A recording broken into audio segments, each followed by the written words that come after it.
কোন দেশ কত বছর শাসনের পর স্বাধীনতা পেয়েছে? ভারত 200 বছর, বাংলাদেশ 24 বছর, মালয়েশিয়া 130 বছর, মায়ানমার 124 বছর, পাকিস্তান 200 বছর, যুক্তরাজ্য 169 বছর, নাইজেরিয়া 60 বছর, ঘানা 100 বছর, ভিয়েতনাম 30 বছর, দক্ষিণ সুদান 55 বছর,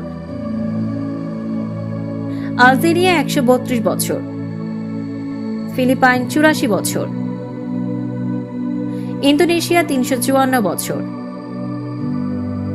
শ্রীলঙ্কা 150 বছর, জিম্বাবুয়ে 90 বছর,